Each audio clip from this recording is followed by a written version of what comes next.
So just for a super small, compact version, before we start any kind of anything, we're usually kind of asking for a little bit of the mercy of the saints, or a lot, actually, for their assistance on the journey.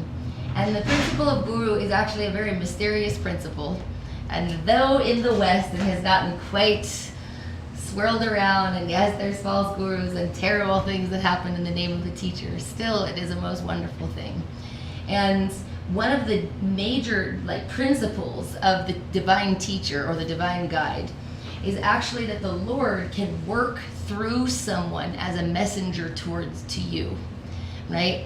And actually they're saying when you are having a sincere question on your own quest, that vibration going out into the universe, that necessity actually is sending out a message, and it will be responded with, right? So this principle of a guide, and it's so interesting because there's so many things that are like, oh, I'm not your guru, I'm not your teacher, I'm not your this kind of idea.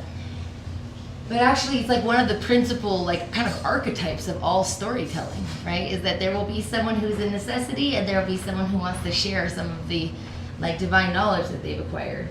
And very interestingly, the very premise for the divine guide is actually that if we could take our mental system and throw it on top of the environment, which is what we do every day, right? We kind of throw our nets out, all of our different strategies, and we go into our day. And if we could get ecstasy in return for our strategies, then we wouldn't have a necessity. But what it says is because you're actually in need of something that's outside of your own mind, and actually divine energy and the God that you're searching for isn't the God that you're constructing in your own mind. Right? So that's a massively important thing, right? Because we're, what is that? There's a British poet, he said, we all live inside of our skull-sized kingdoms, right? So we're we're just so compressed actually by the world of the mind. And then we decide that's the way that it is, and we're not happy simultaneously.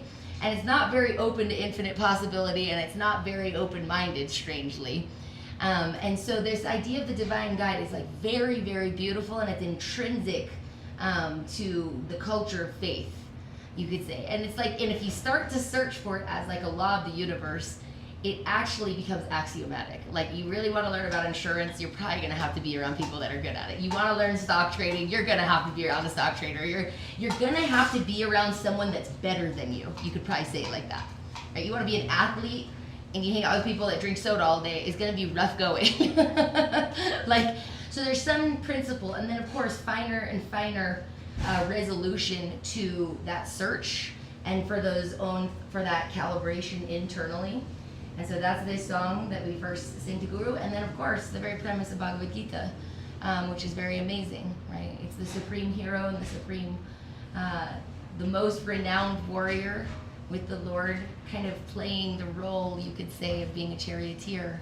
And he goes in between these two armies, and with a heart that's kind of cracking and shaking, going, why would I want this kingdom? And so then the whole conversation comes. And you could say, from these divine questions, these divine answers are coming, and that's why it's called the Song of the Lord. That's what Bhagavad Gita translates to. And you go, oh, such a beautiful exchange. And what happens from that? What happens from a beautiful question and a beautiful response? And it turns into this kind of transformation. So that's, in the very, kind of you could say, the systems of the universe, almost this beautiful pattern is existing. So that's why we sing first the divine guide, the divine guru, pray for their mercy, that we may serve Bhagavad Gita, and that Bhagavad Gita may sing us. Like that. Okay, so we are jumping in today on chapter 5. I actually think we did read a little bit at the beginning of chapter 5 last time, but we can just read it all again. This time, we'll week off. So, those who have read the Gita before, we know that every chapter pretty much has a certain term, and then yoga at the end of it. So far we have read chapter 3, which is Karma Yoga, and chapter 4, which is Jnana Yoga. And I can try and summarize Karma Yoga and Jnana Yoga, because I think it's very, very important. They're kind of fundamental principles of existence. that we can all practically bring into our real lives. And it's really important to grasp these principles. Yoga, as we know, means ultimately to link. It's based on a verb, yuj, which means literally to link or to yoke. So yoga means that ultimately we're moving our real self into connection with reality. And we have a blockage in that, built up of many, many layers of ego. And so the real authentic process of yoga is moving us forward into actual relationship. So the beginning chapter is, kind of, I always like to think of, I don't like to think of it because it's actually a little difficult. But the Gita starts off like an exponential, rise. I mean, the first chapter is Karma Yoga, which is like, it basically says you have to learn to give of your actions without any attachment to the result. And that's a very high level of yogic practice, and that's the very, very beginning of the Gita. And there's a paradigm that's described when ultimately it gives you some relief and sweetness in your heart. This idea that I'm a contributing unit, I'm a participating unit. I'm meant to give of what I have, my talents, my abilities, even the things that I don't quite know are within me, are going to be brought out in this process of giving. But I have to learn to give of my day, give of my time, give of my actions, and not be so caught up in manipulating the world to give me the outcome that I want. Because ultimately what's at the basis of that is that reality is your friend. Reality is friendly to you. And that if you stop your manipulation trip on reality, you're going to like it. And that's a big deal for us because we're, especially in this society, but you can say in most societies now, everyone is sort of brainwashed into this, you're the center and you better manipulate all these variables around you or else, right? And this is a categorically revolutionarily different way of thinking. So first is Karma Yoga, this presentation, you're a giving unit. Learn to give of your actions without attachment. And the second is Jnana Yoga. Jnana is a very rich word in Sanskrit because it has layers of meaning. Jnana means knowledge, but the Jnana of Jnana Yoga is really talking about this faith, this understanding, because in that chapter, so many ways of sacrifice are given. And Krishna is saying, if you can bring this principle inside of you as actual knowledge, that if I sacrifice, and there's so many ways of sacrificing, like what we're doing right now would be considered a sacrifice. We're taking our time, we're taking our brain, and we're dedicating, an hour and a half of our evening to something higher. That's a sacrifice. And if you can take this principle of sacrifice, then so much sweetness will come to you. And there's something in us that doubts.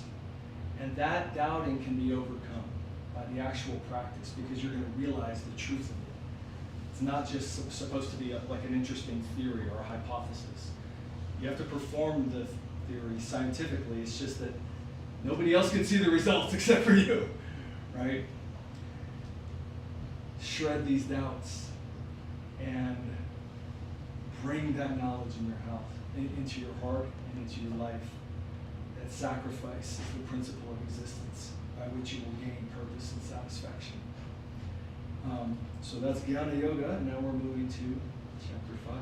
So much so that Krishna says, if you don't learn how to sacrifice, you won't be happy in this lifetime or the next. Yeah, actually. Which is that's a pretty intense thing to say, and I think it's a kind of interesting exercise to go generally when we're kind of having a downward spiral, if we're kind of witnessing ourselves, we've sort of been thinking only of ourselves more and more and more. So the more that you think of yourself, the more your world is going to contract. Right? The world of sacrifice is naturally expansive, right? Because it's not so consumed just with yourself. Yes, there can be different layers of sacrifice. That's Bhagavad Gita is a gradation scripture, right? So if you can't do this, you do this. If you can't do this, do this. There's always some little movement, some small motion, positive. But it's such a nice way to start to think that actually not only is sacrifice going to give you joy, right? But that actually sacrifice is kind of like the motion of this universe, and ultimately sacrifice it's purifying, right? Because anything that goes through like the fire of sacrifice is going to be changed. The person who sacrifices meets the next person that they are at the end of that journey, right? And so that's also transformative, because it's terrifying to think of leaving like in a more atrophied, calcified internal state than we arrived in, right? That's not the goal of life, is to like hoard on reality, right? Become a miser, try to regulate yourself, dominate against reality so that you can control the variables so that you don't have to feel fear, right? That's like such a, and aggrandize your ego ultimately, right? Transformation barely has sacrifice hiding inside of it. So it's such a nice principle, actually. That Actually, two important verses in that chapter. One is, by sacrifice you will be happy in this life and the next. And the second is, by doubting you will not have any happiness in this life or the next. You know, the doubting person who can't give of themselves. And one of our teachers would say, just learn to sacrifice, you know. It's like, just learn to give something. And he's like, if you can't give, then pick up some sand and like extend it from you and give it. He's like, if you can't let go of the sand, then take nothing in your hand and just make the motion. But start to like actually embrace this principle to whatever level that you can in your life and grow from there. And what you'll find is fear subsiding, freedom coming, and some deep joy, some wonderful new view of life. Okay. So, chapter 5. Okay, it's Karma Sannyasa Yoga. And then we generally read the Sanskrit and then read the English. So we'll read the Sanskrit together. Arjuna Uvacha Sannyasam Karmanam Krishna Punayogam Cha Sansasi Yashcheya Hitayorekam Tanme Bruhi Sunishchitam Shri Bhagavan Uvacha Sannyasa Karma Yogascha Nishreyasya Karavibhav Tayostu Karma Sannyasa Karma Yogo Vishishyate Yeyasa Nitya Sannyasi Yonadveshti Nakamshati Nidrambo Hi Mahabaho Sukham Banda Pramuchate. Arjuna said, O Krishna, you speak of renunciation of actions, and then again you speak of the path of selfless action. Therefore, please tell me clearly which is superior. The Supreme Lord said, both renunciation of action and the path of selfless action bring great benefit. Yet of the two, know that the way of selfless action is superior. O mighty armed Arjuna, know that one who is free from attraction and aversion is truly renounced, or performing action. For one who is free from duality easily attains liberation from bondage. Okay, so, good question by Arjuna, answer from Krishna. One who is free from attraction and aversion is truly renounced. So there's one idea of you need to actually cease your activity within the world. Just actually stop acting. But there's something very deep that's being communicated and ultimately becomes very clear as the Gita moves on, that consciousness is the cause of karma. It's not the action itself. And ultimately, the world, all this matter is actually coming from consciousness, not the other way around. And so there's a whole different worldview. You know, there's a kind of Darwinian worldview that says a certain combination of matter creates consciousness. But ultimately, the Vedic worldview is saying actually consciousness is the fundamental substance, and matter is vibration popping from that. And there's a big part of modern science that's actually sort of reaching that conclusion in the quantum realm. But this is an important principle. Krishna's saying, just if you bind your body and cease yourself from acting, and you still have what's called raga dvesha or nirdvanda, like that, this duality that you're thinking of, like, well, I want this and I don't want that. Even though you bound yourself, you're still in this world of like desire and action consciously. So Krishna's saying actually being in the world and performing actions for the benefit of the world, for the benefit of others, for the service of the Lord, that's way better than binding yourself and not performing any action at all while your consciousness is still in a state of entrenched in a state of desire and imposition. Any questions about that? These are big ideas. Yes. I don't have any questions yet. When They're the word percolating. Yes. But yeah, exactly. when the word renunciation is coming up, it's referring to different kinds of giving up something. So the one idea is that you'll renounce, like Sue was saying, you're just gonna get out of here. This is all bad, it's like everything I do comes back to me and hits me in the head and I'm out of here. The Krishna's saying it's actually better to just keep moving, but renounce your selfishness.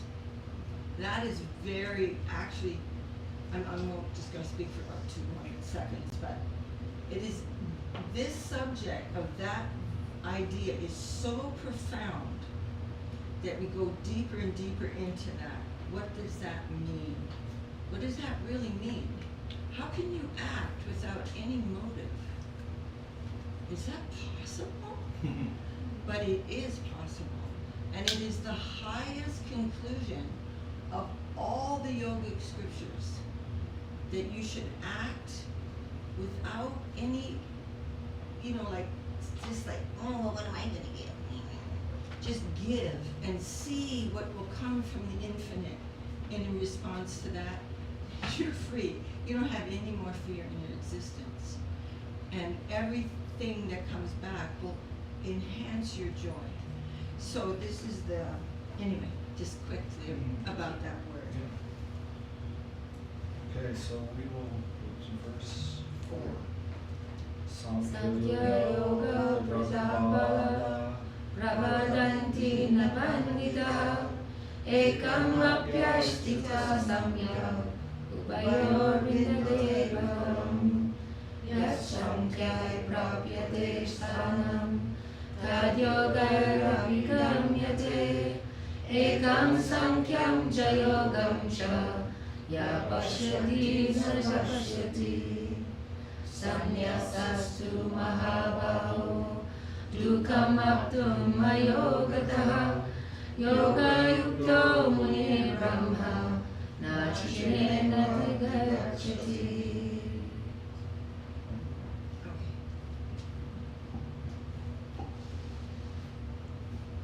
Okay, verse 4. The path of renunciation, Sankhya Yoga, and the path of selfless action, Karma Yoga, are considered separate paths by the unwise, but not by the learned. One who perfectly follows either of these paths will achieve the result of both. In other words, one who gives up the world and one who gives up selfishness, that if they do this deeply and not superficially, they will come to the same result of devotion. The state achieved by the renunciation of action is also achieved by the performance of selfless action. One who sees these two paths to be one and the same actually sees. O mighty hero, without selfless action, mere renunciation of action is the cause of sorrow. Very painful. But the wise man who engages in selfless action swiftly attains to the absolute. Because selfless means it's not for me, but it is for someone. But the renunciant who's just trying to just stop everything, just erase the blackboard, like get it, turn off the light, finish it up. He's not coming to that perfect conclusion. He's just in a painful situation. Yeah. So Krishna's saying it is possible to renounce actions and actually make spiritual progression. It's just this very painful and lonely. Because ultimately you have to cut out everyone around you and everything around you. But if you can actually act within the world selflessly, very quickly you're going to come into connection with the basis of reality, some type of wonderful nectar. Okay, verse 7. Yoga yukto Vishuddhatma Vijitatma Jitendriya Sarva Bhutatma Bhutatma Gurvana Vihalifite Naila Kinchit Karomiti Yukto Manye Tattvare Ashyan Shrimvan Sprashan Jitivan Ashman Gachan Svapan Svashan Pralapan Visrajan Gurnan Unnisham Nisham Nabi Indriyan Indriyateshu Vartanta Iti Parayan. The clean-hearted person, thus engaged in yoga, controls his mind and senses, becoming filled with affection and compassion for all beings. Although fully active, he is never implicated by any action. I always like that. It's like something that happens on the journey that's like a good indication is that you feel affection for other people. you feel like some soft-hearted feeling. You should be feeling more soft-hearted on your journey. That would be a good indication. Because sometimes people you can become kind of hard-hearted if you practice certain things and then nobody else can do what I can do, and then all of a sudden you start to become bitter even though you're kind of realized in some ways. And it's it's this very thing, it's kind of be cautious of becoming bitter and notice when you start to feel this kind of thing, and then of course in the East it's not just towards people, it's towards animals and towards trees and towards plants. Some soft-hearted feeling can come, and even more. And why would it be anything? We're connected with our environment in some strange way. It's such a nice kind of indication, with affection and compassion for all living beings. The realized karma yogi performs the activities of seeing, hearing, touching, smelling, eating, moving, sleeping, breathing, speaking, evacuating, grasping objects, blinking the eyes, and so on. And he understands. My sense organs, eyes, ears, skin, nose, and tongue, function in relation to their respective objects of form, sound, touch, smell, and taste. And thus he considers, I do not perform any action at all. So that's a very complex feeling, actually, that it's expressing in pretty condensed verses. But there's this idea that there's a movement from gross to subtle. So the sense objects are the most gross, you could say. And then the perceiver of the sense objects is the next layer, more subtle, right? And then they have kind of a singular action, actually, which is they desire, right? So your tongue wants to eat tasty things, you want to look at pretty things, you want to hear pretty things. It's a one-way kind of rah. And then those are strangely the windows that we have to perceive. And then we rely on them quite heavily, right? But it's pretty good, but also not super good, because, our senses take us all sorts of strange little dark dead-end worlds, so we have to be kind of cautious of them in a sense. But then they're passing through the next gauge, more subtle, would be the mind. So all of them have to go through the mind. And so they say the mind is like a computer-like kind of organism, one could say, and it has a like and dislike component that it is. And even that, it's still, and you can see why would this endless scrolling and obsession with novelty, and I like it, and I don't like it. It's very much appealing to the mind, right? And the mind loves to do that. And still, who you are is something more profound than your likes and dislikes. And you have to know that, actually. And the East is getting right into that, and we never in the West, I don't think it's a common thing. We are literally an accumulation of likes and dislikes, and that's who we base our friends on, and our economic circumstances, and what the car we drive, and if you don't drive that car, I'm not sure that I even like you. So many things are based on just what it's called in the scriptures, it's called accumulated prejudice, right? Because it's not necessarily based on a North Star of where I'm going. It's based on a very small world of perception, and you're very bound there. So then they're saying, okay, well, and so many of the songs that are in this book are singing to their own mind, which is a very peculiar thing because you're thinking that with your own mind to some extent. But the ancient kind of viewers, you call in the East they call them rishis, which translates in English to the seer, who is perceiving or who is witness. They're saying who you are is more deep than your mind. You're not actually a bag of likes and dislikes. And they would call that, there's buddhi, which is intelligence, and then even more than that is like subuddhi, which is like auspicious intelligence. And when you use the beginning, you can scratch on that beginning of this intelligence where, for example, you do something that your senses want, and your mind goes, we love doing that. I was blackout drunk on Friday, and it was great. We love doing it every Friday, right? And the intelligence is gonna go, we don't love doing that, and we're not doing that, right? And all of a sudden, there's a layer of like regulation that's going all the way down to the gross thing, which is ultimately the sense object going into the sense, into the whole system.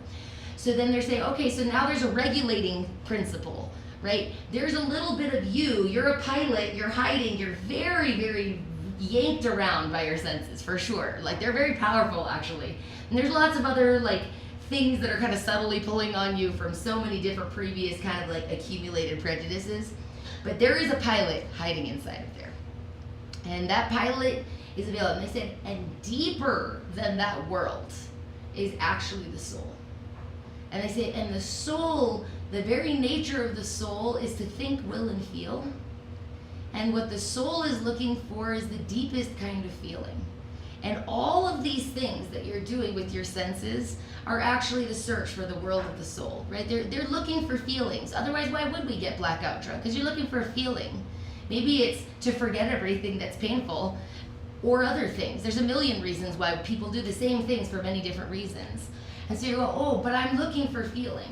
And then there's a world of gradation of feeling. And so what yoga is starting to move towards is not only are you looking for feeling, but you're looking for the most feeling. And you're and all of your life, whether you have children, whether you get married, whether you don't have children, whether you don't get married, all these kinds of things are just searching for a feeling. And there's a name actually of God that comes from India. It says, he's the reservoir. Reservoir means like the repository of all feeling. And what you're searching for is inside. There's some kind of reciprocation from the universe that you're deeply questing for. And they said actually all the soul is very tortured by selfish behavior and is in like a kind of like slumbering kind of state. And they said one of the things that can pierce through all of these different layers of perception is divine sound. Right, so there's a culture of chanting, of mantra meditation, right, that's going on that's like bypassing like so many of these kind of like, you could almost call them like animalistic type of urges, right? Maybe ours are just a little more sophisticated, but they are kind of knee-jerk reactions, right? And so they're saying what is inside of that type of thing is something very noble, very dignified, and something very wondrous. And so there's like a term that's used in Gita and in other scriptures called Atmagyan, which means knowledge of who you really are. And they said if you can have one realization on your own truer nature, you cannot see the place that you're existing in the same way. You cannot relate in the same way. Even if you have like a, these realizations, if you can even realize how temporary this existence is, right? Which is a strange thing that we're forgetting it every day. We're forgetting that this is quite temporary.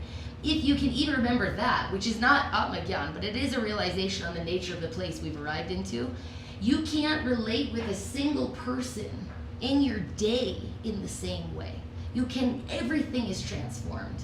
If you have a true idea of how precious these moments are and where we're hurtling towards and what is kind of coming to you really is a miracle. Like there's unlimited impossible things happening at every moment, even for this conversation to just occur. Then everything starts to become wondrous and amazing. So that's like this idea where he goes, I'm not doing anything. He's talking about this knee-jerk reactivity of the senses with their sense objects, right? What you're doing is thinking, willing, and feeling. That's what the soul does. And then to the level of like free will reflection in your life, that's like another thing. So like, very long-winded, but it is a condensed thought process that's inside of that verse. So, Thanks, Ryan, because sometimes like these concepts just get put out there, and there's a lot of assumed understanding Yeah. that we don't have in terms of how where we're coming from. So that's helpful. Okay, verse 10 10 and 11. and 11.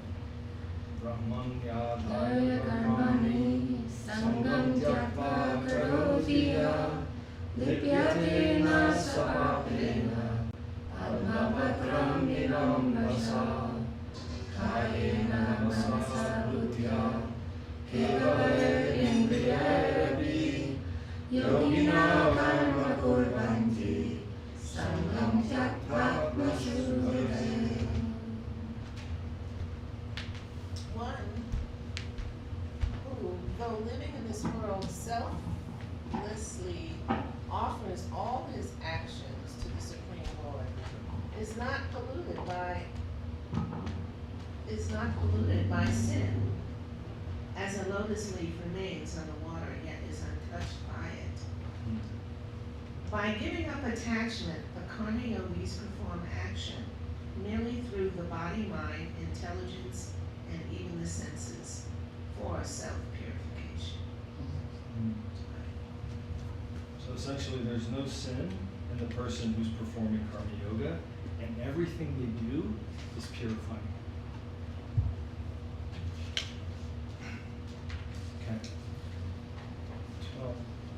Yukta Karma paramam tyakva shantim apnoti naishtikim ayukta karma karena pale shakto nivajate sarva karmani manasa sanyasyaste sukham dasi nagatvare pure dehi naiva kurvan nagadayan nagatripam nakarmani lokasya srijate prabhu nakarma palasam yogam svabhavastu pravartate.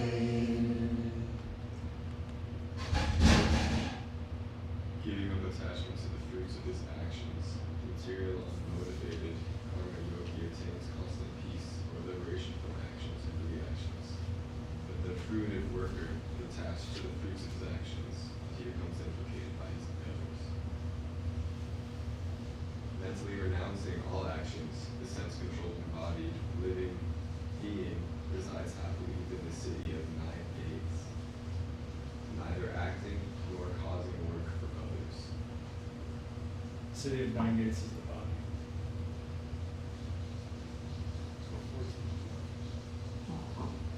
The Lord does not generate anyone's ego of considering themselves the doer, nor their actions, nor their association with the fruits of their actions. These are all a result of their external nature of ignorance since time immemorial.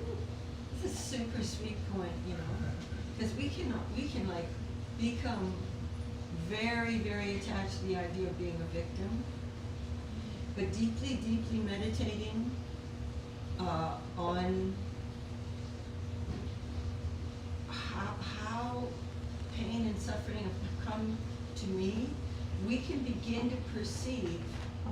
Sorry, thank you. Sorry, I'm just going to be very brief, but we can begin to perceive, oh yeah, I'm doing that. I'm actually messing my own perception of things up and causing my own problems. And these are habits which are accumulated for lifetimes. They're prejudices. You know, just like you go and somebody says something and I go, oh, why did you say that? But without that prejudice, it's like, okay. You know, we're just seeing through all these lenses of misperception, and Krishna saying, I'm not causing that for them. I'm not causing you to do this, but you have free will, and you are now doing this, but I'm coming to teach you how to undo this mess. But I don't want anyone to say, oh, people say, why God, why? It's not his fault, we're all messed up. Anyway. So taking responsibility is like, you know, you go to, this one friend of ours, he used to go to the AA, and the first thing you have to do is admit that it's your fault. I did this. Nobody's doing this to me. I'm the one who's got the problem. And that is very empowering. So yoga means, I did this, I got myself into this mess. Now how do I undo all this tendency, this selfish tendency in me? And Krishna's saying, I'll do that for you. You just let me. That's the highest yoga. So love it. Vidya Vinaya Sampane Brahmane Gavihastini. Word? 18. I'm on 15. What? Or We're 15. 15. Oh, whoops.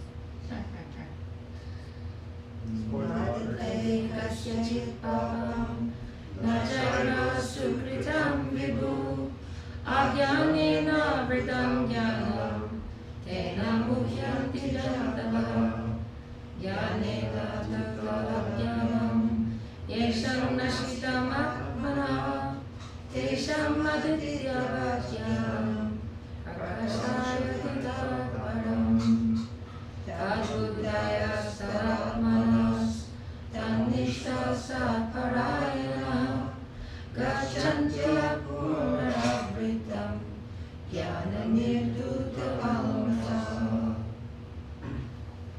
How many did I read? Huh? 15. 15, 16, 17. The Supreme Lord accepts neither the sin nor the piety of anyone. The living beings fall into illusion because their knowledge is covered by ignorance. For persons whose divine knowledge has awakened, their ignorance is destroyed, and their wisdom, like the shining sun, reveals the supreme reality. Those whose illusion has been completely dispelled by knowledge always think of me, the Supreme Lord. I am their meditation, and they abide in me alone, hearing and singing my unending glories of pure devotion. Thus they are liberated from illusion. Right, wow. Okay. And don't hesitate to ask questions, if anything comes up in your mind. Just perfectly fine. It's a beautiful idea of an epiphany. It's very interesting to think of dimensions and angles of vision and perception. Like when someone wakes up in the morning, if someone has an epiphany and they wake up in the morning and the world is different, the world is not different, but they're living in a different world. Why? Because their perception is different. We're talking about attaining a deeper perception of the same reality that we're in. And in that same reality, suddenly everything is beautiful, suddenly everything is full of feeling, and there's real wisdom. I have a question. Please, Christian. It says at the end of verse 15, the living beings fall into illusion because their knowledge is covered by ignorance. And I don't know what avartan means, but to me it's kind of almost sounds like, and I'm not sure if I'm interpreting this right, but it almost sounds like it's kind of saying like, we have knowledge already, but our ignorance like gets in the way of it. But I'm not sure if that's right or if that's just a misinterpretation. Like, what's being said here? Great question. It's a hard question. Oh my God. Into that. There are consequences to that. Hold that thought.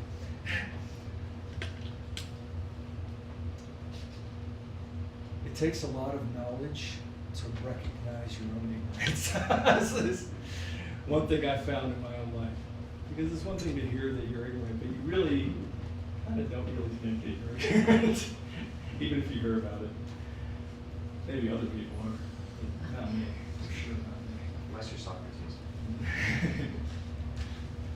And what's interesting is that the people who actually know something are extremely humble, because they actually have some vision of what they're in relationship with.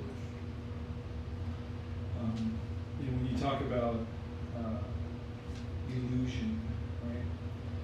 And one of the most fascinating things for me about life is that you're born into this body which you don't understand. And especially as you get older, you don't really even know how it works, but you know it's not working right. And you're trying to like figure it out all of a sudden because you know it was all fine until it didn't work right. You don't really understand the body you're in. You don't understand how your mind works. A big part of life is, you know, kind of decoding that and understanding what tendencies do I have and how real are any of them, right? And you certainly don't even understand your soul, right? Your soul is populating and energizing this entire system that you basically don't understand. And this journey through life is this journey of figuring this thing out, and ultimately, hopefully, figuring out what is this me that's experiencing this avatar, sort of, so to speak, that I don't understand, but I've somehow generated, right? So, you know, these things come from not, and Krishna's going to get into this a little bit into this chapter. You have to go a little bit deeper. Actually, what's happening over time is there's some type of curiosity by which we start to manipulate the world around us. Maybe that doesn't even have a bad intention, but sometimes it does. Ultimately, we become selfish. I need the world to be like this. I don't really care what happens to anyone else, right? We start to manipulate. And what happens is, you know, you want to experience something with your senses, you want to experience something like that, you want someone else to give you something, right? All these things that are external to you, and over time, you become ignorant of who you are. You're bringing yourself into this position of a manipulator with the outside, and you lost track of yourself, right? So we have this sort of pattern of improper relationship with reality, and the tragedy of it all is that we lose track of ourselves. We become a being that is controlled by our senses, rather than having any kind of idea of who we are and setting the agenda, right? Think of yourself navigating a boat on an ocean. If you don't have a direction in mind, every emotion is going to come along and toss your boat, and next thing you know, you're going that way. And if you don't even have a direction, it's like, well, I guess I'm going this way now. I'm going where anger took me, or I'm going where bitterness took me, or I'm going where sadness takes me. Right? Like, what are you actually doing? You've actually lost control of yourself and lost any idea of who you are. You're getting swept around in this world that you set out to manipulate. Right? That's the tragedy of ignorance. So, you know, there's some path of starting to assert your consciousness that is being outlined here. And well, Krishna will get into this. Like, you have to start actually controlling this thing, right? There's a thing in you that's actually a controller, that actually is above matter, right? You might have some sense urge that's like, or you might have some urge of like, that person, I know that they're wrong and I really want them to suffer, or whatever it is, right? This whole external facing thing, and you have to drive that back inside. You know, like, take a vow, right? I mean, I had this thing where, you know, I've been doing these 72-hour fasts, and it's amazing, but it was like mind-blowing to me. How many times I'm like sitting there working or whatever in my office, and I like get up and walk to the fridge, and I like find myself staring at the fridge with the fridge open, and I'm like, did I just walk here? Like, what the hell just happened? Like, totally mindless. You know what I mean? Like, how much are we on just autopilot, just on this like, you know, like, what are you actually doing in your life? You know, start to assert consciousness. You know, there's pathways to do that. But that has to be directional. Like, where is the assertion of consciousness taking you? What is your object? What is the relationship that you're craving? What is nectar? What is anandam? What is bliss? All these things that are pointed to as the natural state of the soul, right? So we're moving from a state of actual ignorance, driven by our misidentification with manipulating phenomena. And you know, the Gita is pointing this path of like actual self-awareness and self-assertion, will, the will of yourself, rather than some default urge that you end up, following, and it swallows your life, or some default, emotion, or whatever it might be that just ends up sweeping you, and you're just like at the end, at the end of it all, going like, wait, who am I? Right? So it's a really profound question, and there's so many layers of it inside of us. But the wonderful thing about the path of yoga and sacrifice is joyfully we'll go into that journey and start to assert a higher purpose in our life. And it's done in the privacy of our own heart, ultimately, because we understand karma yoga is an internal process. It's not that you stop acting. You stop acting for the wrong intention. Yeah. Right? Could I add just one little tiny thing Please. to that? I mean, I don't know. It's a strange thing that we don't know who we are, right? So the scriptures are described that the soul coming into this plane is neither ignorant nor does he have divine knowledge. He's in a neutral zone, and he's coming. But he has some free will, and we decided my enjoyment was going to be with something that's lower than myself, that I can be the Lord of it. We had this Lord conflict. You can see it in ourselves, right? I'm the Lord. What do you mean you're the Lord? How come you're the Lord? I mean, why are I not the Lord? It's like we have this thing. But but many of the souls in that neutral state will go up to the divine plane. And that is the plane where real divine knowledge is existing. Who am I? Who is the Lord? What is my relationship? And then beyond that, when real love awakens, knowledge is not necessary at all. It is simply divine love. And we're looking for love, but we're looking at it as an exploiter, as a predator. You got what I want, I have what you want, let's go, It's like gross. But when we hear about divine love, then we can actually change our minds and begin that process of divine yoga. But we are that consciousness which is aware of all this. We're like watching all this happening. Who's watching? Who's saying my mind? Who's saying my body? Who is that? Who am I? That's what the soul is a unit of consciousness. But his prospect is beyond himself in divinity. It's higher than what he's made out of. But he has a place there in sweetness, reciprocation. What's what we're all searching for? We just kind of went down the wrong road. Okay, thank you, Dr. G. Verse 18. Vidya vinaya sampanne brahmane gavi hastini shri chaiva svabhagyecha pandita samadashina yaiva taijita sarjo yesham samye sthitam brahma Nirdosham hi samam brahma tasmat brahmani te sita.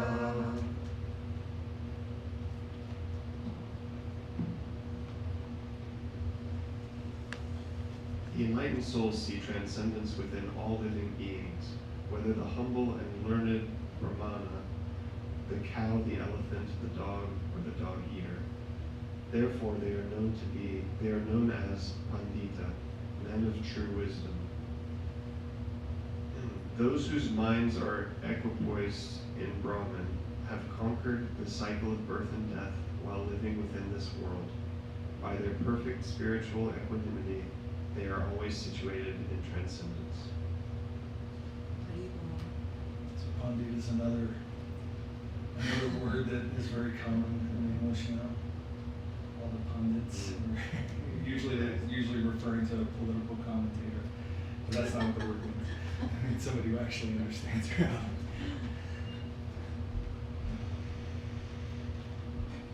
And there's a beautiful idea here that you can be within this world and be in transcendence. So that's pointing to a wonderful world of experience. Ultimately, there's a larger picture. There are many, many, many dimensions. There are many, many, many universes. Many, many, many realities. And for the soul who's free, they can navigate all of those in love and service. That's farther along here. Okay. Verse 20.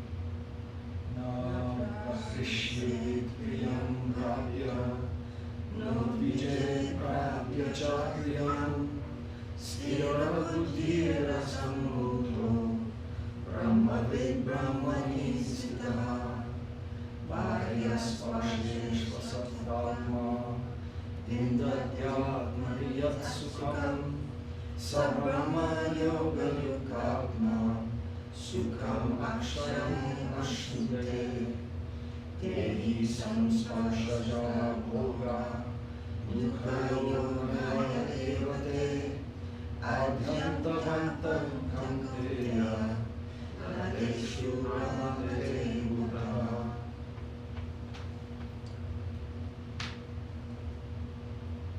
Absorbed in transcendence, endowed with steady intelligence, and free from the delusion of thinking of the body and associated objects as me and mine. The knower of the Absolute is neither happy when pleasant things come his way, nor sad when unpleasant things come his way. Detaching his mind from external pleasures, such a knower of the Absolute Truth tastes the inner joy of self-realization. Then, absorbing himself in meditation on the Absolute, he experiences inexhaustible bliss.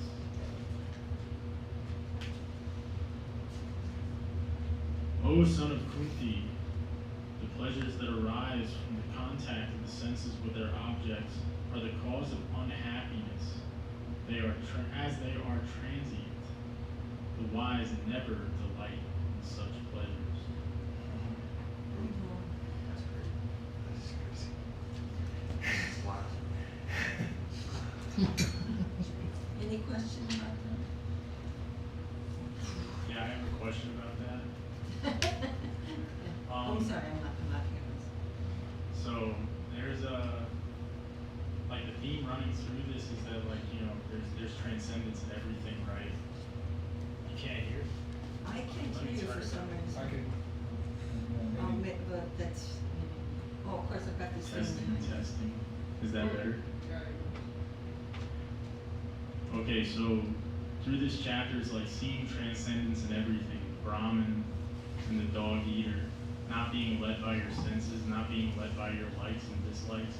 But I'm wondering, like I'm not going to orient myself around things that I don't like. Right? That doesn't seem like. So I'm just and like There is you know, a path seeing, like that, but yeah. it's not really what we do. and seeing transcendence in everything, but still acting like if everything's perfect, then like what do I do with it? You know, like and I don't know. I guess I'm just wondering like what's the way forward? What's the way with progress with this? Because like it's not just to sit and see the good in everything and be equipoised in like a static way. Yeah. So That's a great question. what does like change and dynamism look like with this attitude? That's a beautiful question. I mean, that's It's you that know, question. remember we're on chapter 5. There's 18 chapters, but that's basically where this is all. You know, what's wonderful about this setting is that it's a very intense setting, and it's something happening in life. Right? And in this particular setting, we can see the front. There's a chariot, there's a warrior, and there's Krishna driving the chariot. The warrior is Arjuna. And you can see vaguely that there are two enormous armies on either side. So this conversation is not happening in like a forest under a tree. This conversation is happening in the middle of a battlefield, of an absolutely monstrous war that's about to occur. So the outcome of this scripture is not, so go lay down and experience transcendence. It's that you fundamentally exist for a reason. You have a contribution to make, and your progression is in that contribution. Krishna's speaking now of a state of transcendence where one is actually acting without attachment, but they're acting, right? And I think that's one of the things that's so relevant for all of us, right? Because all of us are in this state of feeling like, maybe the word is dissatisfaction, right? We're not where we think we should be, but we don't know where we think we should be.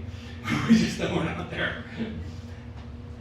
And, you know, there's a different state of looking at life where, you know, this word, there's a word for that in the spiritual practice. It's called vipralambha. It means separation. It means there's a gap between where you are and where you want to be. And in the view of the spiritualists, that if you feel that, you're extremely fortunate. Because that's going to press you forward into your exploration, into your adventure, into your actual journey that you're meant to undertake, right? Otherwise, what would make you move, right?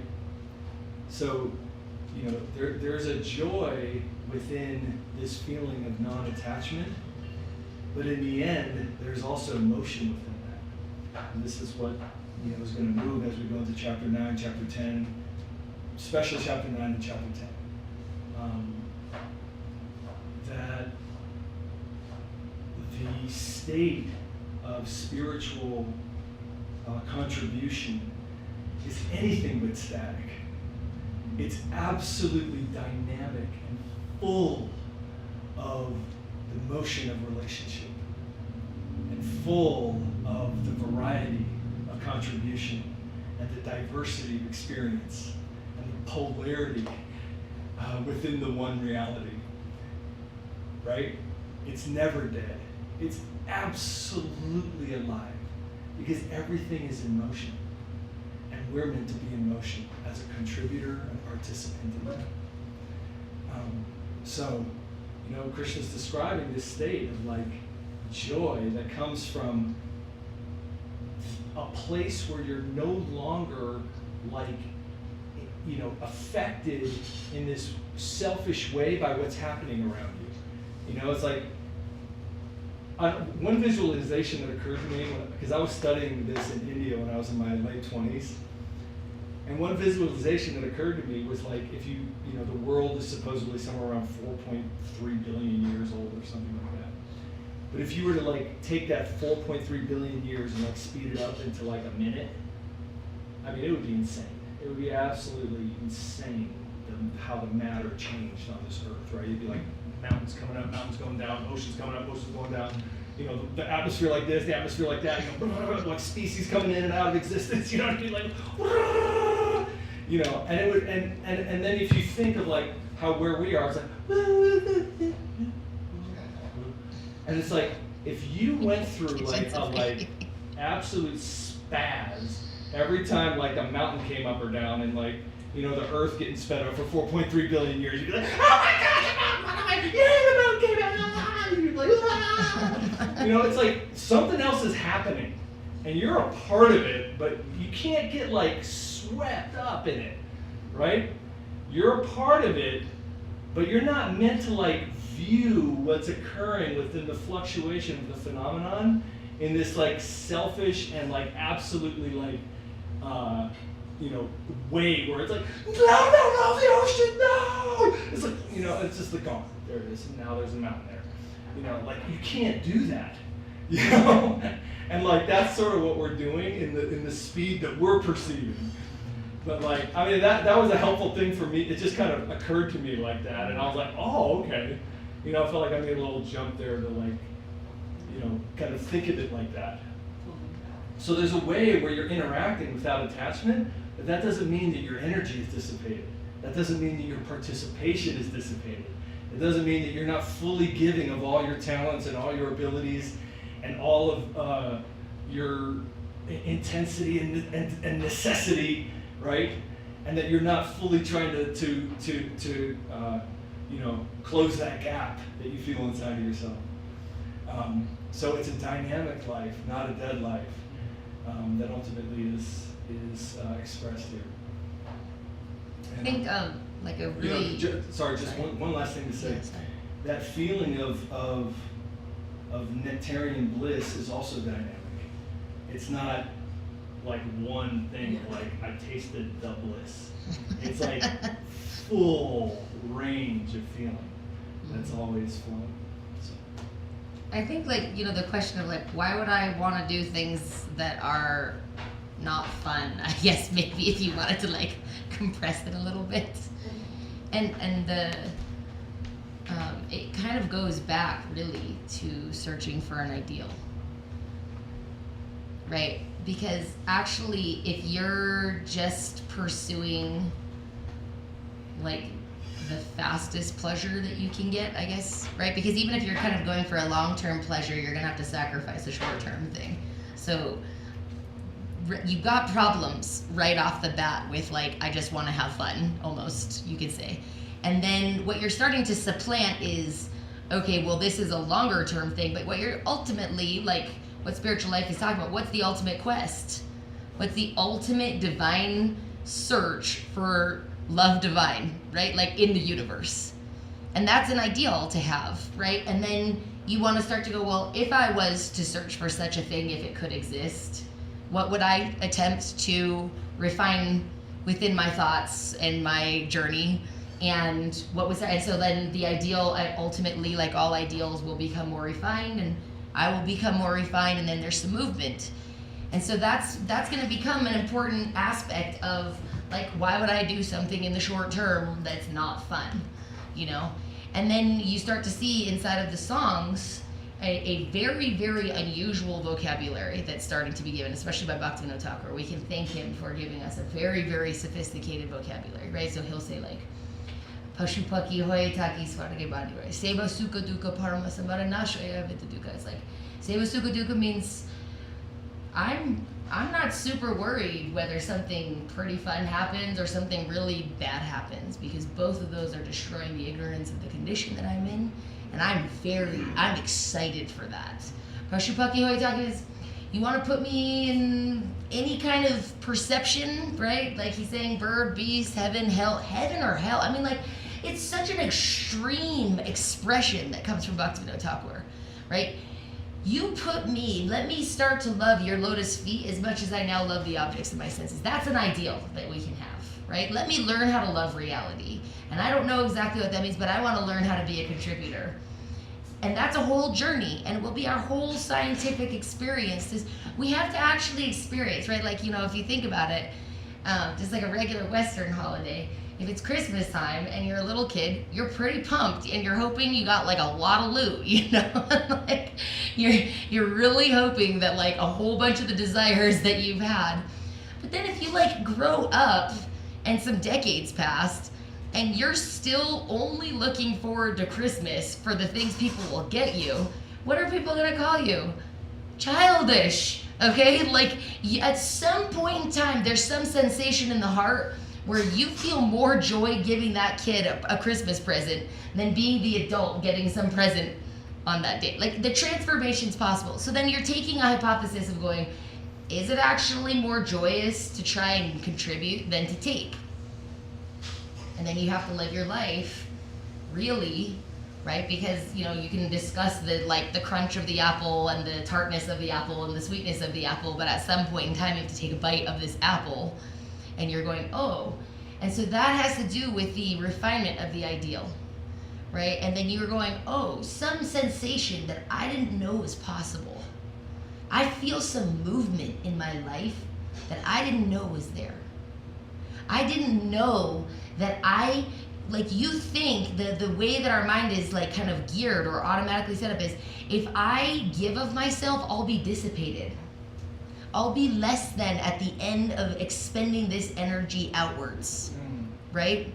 And what the scriptures are saying is, not only is that not true, but it's not even on the same Richter scale, right? They're not like these vying kind of like balancing things, like I take a little bit. And it says there is a kind of joy that's so supremely beautiful that it trumps all of the kind of aggrandizements and the never-ending anxieties. Because what do the scriptures say? If you just serve your senses, they never give you a vacation, and they fill you with anxiety. That's their little payment that they give you in return. Is they're in constant danger of not having more, and that's what they want. Is not only is today comfy, but tomorrow's comfier.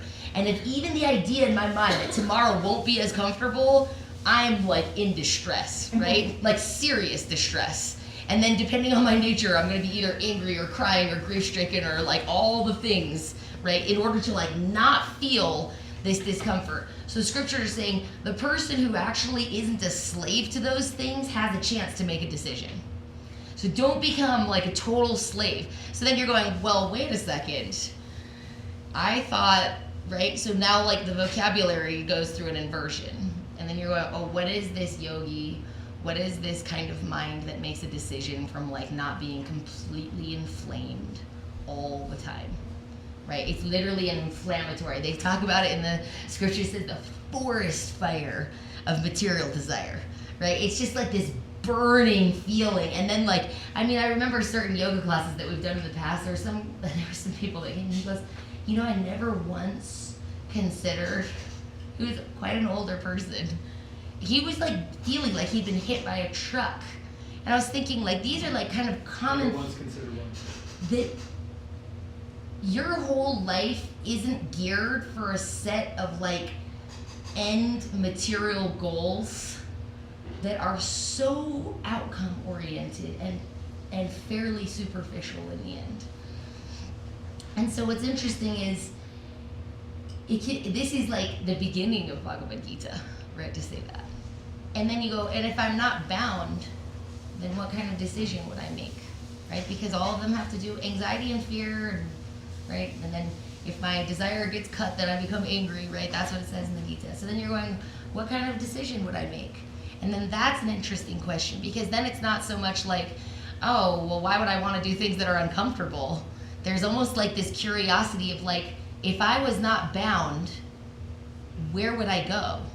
Bound by And attachment or yeah, bound by attachment aversion, bound by my senses being like these freaking slave drivers, right? And it's not like they're evil necessarily. They're just doing their thing, you know. It's important not to be like, you know, like kind of hard on them in a sense. It's just like they're just not the best decision makers, right? Like it's not like, oh my God, my evil eyes, again they want to see a flower, you know? Like it's just like they're seeing such a superficial layer, right? Because otherwise, why is like it's saying in Bhagavad Gita, like, oh, if you offer a flower or fruit or something to me, if you offer it with devotion, I will reciprocate. What does that say? He's saying the supreme cause of all causes, of which we're like, they don't say in the scriptures. Check this. I mean, it's so cool to think about. This earth is like a mustard seed among like oceans of mustard seeds in the multiverse, and we're just like a speck of dust. No other scripture talks about the multiverse in that kind of way. They're like, you are the source of all of this, and you are the supreme personality of Godhead is the ultimate connoisseur of all love. And the thing that he's reciprocating with is the actual heart. Has nothing to do with that leaf. Or the infinite source of reality doesn't need another leaf, of which there are like millions on 7th East alone, what to speak of in a jungle, right? So then you're going, some reciprocation with reality, where I just looked at that flower and it's for me to like, flower. But all of a sudden it's like, everything's alive, everything's full of consciousness. And what would that decision be? And then it's not so much where it's like, oh, well, that's depressing, and why I want to go on a depressing spiritual journey now because I heard that's helpful for me. It's way like this, and it's like, yeah, that thing, that's like so small. That's so small. And that's actually not what life is even meant for. And then it's so beautiful. And you think of like the stories of the saints, they're quite, some of them are fairly intense, we could say, right? And they're not like bemoaning, like, I wish I wouldn't have left home, you know, like, wish I wouldn't gone to this way. They're like very excited, right? And like you start to hear like the realizations that are coming from these people are quite unexpected. And you're thinking like, well, what are they doing? What are they feeling?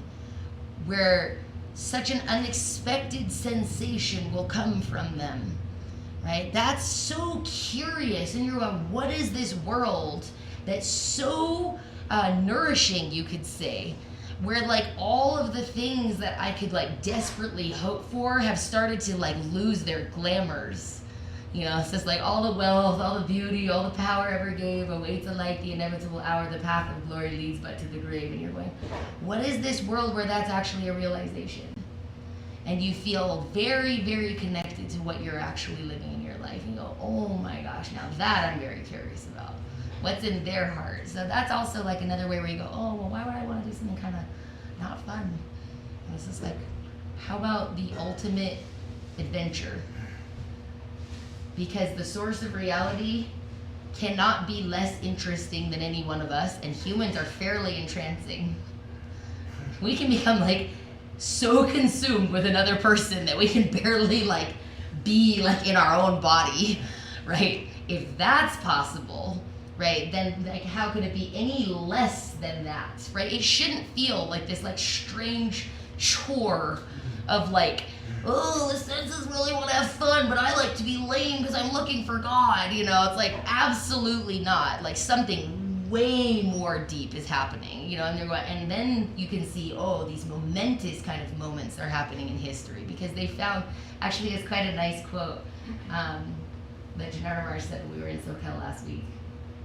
He said, the religion of the masses is fear of God, and the religion of the saints is love of God. And I thought that was quite a sweet quote. I was like, oh, it's like touching on something nice. But anyways, I hope that's helpful in some kind of way. Thank you, Jody, for a penetrating question.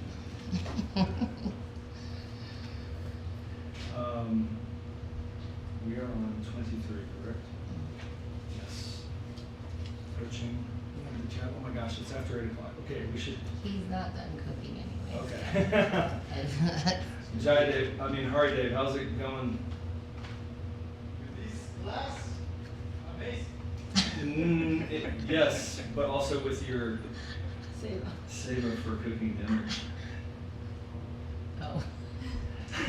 How about 15 more minutes? Okay. Is that okay? Okay. Yeah, and this is a very unusual group. I'm pretty sure. I remember when I was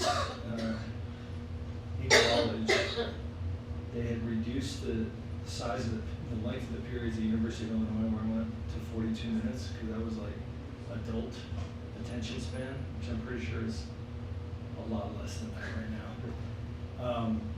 But you guys are amazing. I'm reading. Yeah.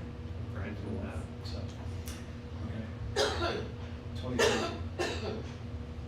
Shakno Divaya Shogun Rakshaya Vimoksha Kamakrodo Bhavandeyam Sarita Sasuki Naraha Yonada Shishukanta Saramas Tantanta Jyoti Devaya Sayogi Brahma Nirvanam Brahma Bhuto Vidachati Bhavante Brahma Nirvanam Rishaya China Kalmashaha Chinna Vaidnaya Tatmaha Sarva Bhuta Hiterata. Oh, so Sudarshan. Know that one who, before leaving the body, utilizes the opportunity of this life to check the impulses of desire and anger. He is a yogi who knows true happiness. Such a yogi sees the self within and delights in the bliss of the self within. Attaining the transcendental state, he attains liberation from matter and entry into the abode of Brahman. sinless, free from doubt, self-controlled, and dedicated to the welfare of all living beings. The seers of truth attain such liberation. Beautiful. Can we read 26 if there's no comment? Thought? Kama-krodha vimuktanam yatinam yadajesasam adhito brahma-nirvanam vardate vidatmanam sparsham kritva bahir-bahyam chakshushaivantare bhruvoh pranapanau samau kritva nashabhyantarajarinau yadindriya mano buddhir munir moksha parayanah vikatiksha bhaya krodho yasada mukhe vasaha.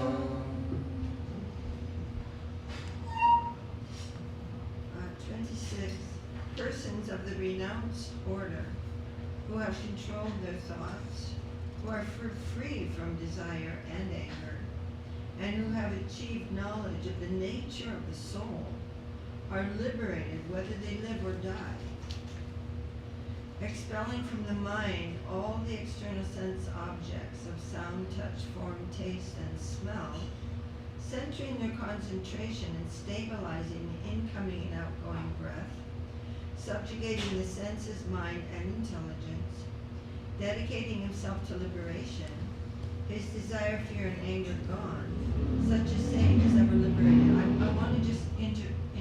I'm going to read the third verse in a second. So Krishna That is hears. the third verse. Oh, that's the third verse? Yeah, because it's 27 and 28. Right, okay, so I'm just gonna stop. Just for a second, remember in the beginning of the chapter, there are two things, the path of renunciation and the path of selfless action. Here, Krishna's more describing the path of renunciation. And the path of renunciation, withdrawing one's senses from the sense objects, controlling the breath, and,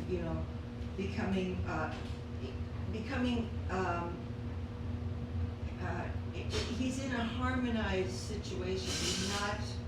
He's not Sochasina country, doesn't want something, he does not want it. He's becoming neutral. That's the original state of the soul before coming to this plane, and he can return to that plane by that process. He gets a passport to leave the plane of duality. But in the next verses, Krishna is going to say, but better than that is going upward beyond that original position and coming to me with devotion. Because that neutral position is not the fulfillment of the necessity of the desire for extreme happiness. It is simply coming out of unhappiness. But the visa to enter into, you can get a passport to leave your country, but to enter into another country requires a visa. And Krishna is describing what is that visa to enter the divine plane. That is really, Krishna is speaking about this. He's saying, I want to give you that visa. And those who have me within their heart, they can extend that. But that is the real necessity of the soul. You just went wrong. You went to a wrong situation. Any one of us can say, yeah, I get that, I'm in a wrong situation. I'm gonna die, nothing I get is permanent, everything's causing me distress, everything's in a state of flux, this is just, I'm not in a state of flux, but I feel like I'm affected by that. This is weird. I'm not not at home. I don't feel I'm at home here. This is saying, don't go back just only to that original position, but go home, go higher. So that's just a little bit of Krishna's come to that position, but then he's saying, now further than that, in 29. Alright, so here's the famous verse from this chapter. This chapter is super, this verse is very Very famous verse and very, very beautiful. Taram yagyatapasam sarvaloka maheshwaram suhridam sarvabhutanam gyatva mam shantim vrichyati.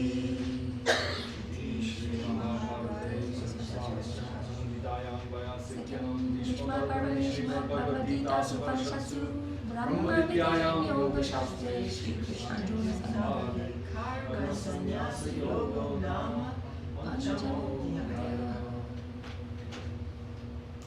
Very beautiful verse. It's very nice. Is this the one that Prabhupada calls the peace version? Yeah, the peace one. So the conclusion is coming of this whole chapter. I am the enjoyer and objective of the sacrifices performed by persons of action, and of the austerities performed by persons of knowledge. I am Narayana, the indwelling monitor of all planes of life, the worshipable Supreme Personality who awards liberation. I am Krishna, the well-wisher of all and the dear friend of the devotees. One who knows me thus attains the bliss of knowing his own original divine identity. I think you have to say something. It's a very Yeah. beautiful verse. It's interesting, these two words, yagya and tapasya, they're very common in the practice of spiritual life. Yagya means sacrifice, and tapasya means austerity. And very often these are prescribed as principles of joy. Tapasya means austerity, but the tapa means burn. And yagya means burn. Krishna, I think you walked in the end when we were doing a yagya, but that yagya is very much pointing us to a way of life, which is you can sacrifice yourself into existence. Right? The yagya, the tradition of yagya in Vedic India is you take what's valuable and you create the fire as like a universal offering. And then you offer what's valuable into the fire. And you give it up and offer it up. And ultimately what Krishna is saying is, you can do yagya. That's the principle of sacrifice that he's advocating in chapters 3 and 4. You don't shrink from sacrifice. Tapasya means to do austerity. You might say it as do hard things. Do hard things willingly. You're not going to shrink from that. Move into your life with a spirit of sacrifice and a spirit of adventure. Be willing to give yourself to the situations you find yourself in, no matter how difficult they are. You're not going to lose. You're going to become bigger than that. You're going to become joyful. You're going to become broader. You're going to become deeper. You're going to have a different view of existence. And to trust that is to live outside of doubt. To move into it. Because all of us have a little bit of a hesitation. Because life is going to ask it of you, you know? And we kind of know it. And a part of us is just like, wait, but I want security, predictability, and comfort. What are you talking about? Right? That's what the ego wants. But actually what the soul wants is adventure, and dynamic life, and sacrifice, and like motion, connection, yoga. And that's the great pull in life, you know? There's one that wants to become small and cloistered and like have insurance policies and like, you know, and try and bind the world, but all they're doing is binding themselves. And then it's like, oh my God. Actually, there's a great conversation. There's a monk, a lady monk who lives in Thailand. Her name is Bhakti Lalita. She's a really amazing person. She might come here, hopefully. She in is August. coming here around She is August coming 12th. here in August. Yay. She's an amazing person. But she's from a very wealthy area in upstate New York, and she's lived a life of, sacrifice. Really. She's truly an amazing person. But she goes and visits her parents once in a while, and like her neighbor is like this extremely wealthy guy who's like 85. And she was describing the state that he was in last summer when she was around him. And he's like, he knows he's gonna die, and he's in this state of like panic all the time. And he's got all these assets and he can't keep track of them all. And he's like always worried about whether they're being kept track of properly. And then he's really like changing his mind all the time in terms of who's gonna get them. And actually really nobody deserves them because they're not worthy of what he's done. And it's like, that's the outcome of this life. It's like, you're in a panic heading toward the doorway that we all have to go through. And it feels strange, but that's becoming small, right? It's becoming small. It's like, you are in this cloistered state that can't handle any type of possibility outside of your control. And yet the biggest thing that's outside of your control is coming, and there's nothing you can do about it. And that does not happen with a life of sacrifice. A life of sacrifice is open to infinite possibility and seeing everything as wonderful and exciting and adventurous. And so Krishna's like making this call. Move into yajna and tapasya in your life, and you're not going to lose. And not only that, just doing it for a little while, you feel great. Just doing it for a little while. Doing something hard for a little while, you start to feel like elated. And you were saying before how that word bhoktaram is so, Yes. it's so central to this verse. So that motion of life has to come from you. That's an expression of free will. You know what I'm saying? Like this little thing of making this vow, like I'm not going to eat for 3 days. It's a small vow. It's not like an amazing thing or anything. But it was so amazing how many times I had to like assert control over my body just in the space of that little 3 days. Sometimes multiple times an hour where I'm just like walking in the kitchen, I'm about to bite an apple, and I'm like, wow, I almost bit that apple. Like, how thoughtless am I going through this life? It's just mind-blowing. But these things, like, make a vow, do something hard, and offer it up. There's reciprocation in that, and there's some motion in that. And Krishna's saying, bhoktaram, that's a very intense word. Krishna's saying, I consume that. So you offer that yajna, that tapasya, that is what I like. That's God saying that. And I reciprocate with that. Suhridam sarva bhutanam, I'm your heart friend, and I will reciprocate with you. Yapamam shantim vichati. If you know this, if you understand this, if you know me in this way, then you'll come to peace. You'll have no fear of anything. Everything's an opportunity for sacrifice and adventure. And when you actually know the reality of that reciprocation, then you're peaceful. Not truly peaceful, not in this external sense. Everyone's trying to create peace on the outside, right? The world just needs to do what I just came up with 10 minutes ago. Then we'd all be peaceful. It's like, no, you need to be peaceful. The world's gonna swirl. The 4.5 billion years are still going on, right? Like it's swirling. Are you peaceful? That's the question. So Prabhupada is one of our teachers here. He called this the peace formula. And he was here in the 60s. So everyone's like, oh yeah, the peace formula. Everyone's really into peace, but it's a deeper level of peace than what people were thinking about. Not this external peace, while the inside is dying, but internal peace, while the outside may be swirling.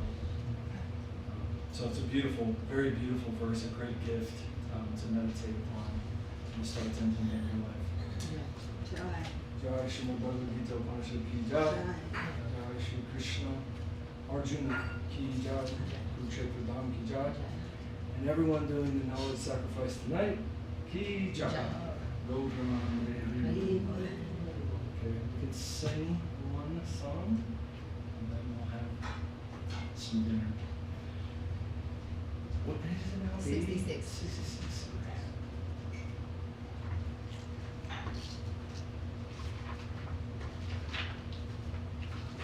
Divya, do you want to sing? Can you guys see, you can, there's a little. want the songbook? that longer You can thing also there, open you the can curtain pull if you on. want.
could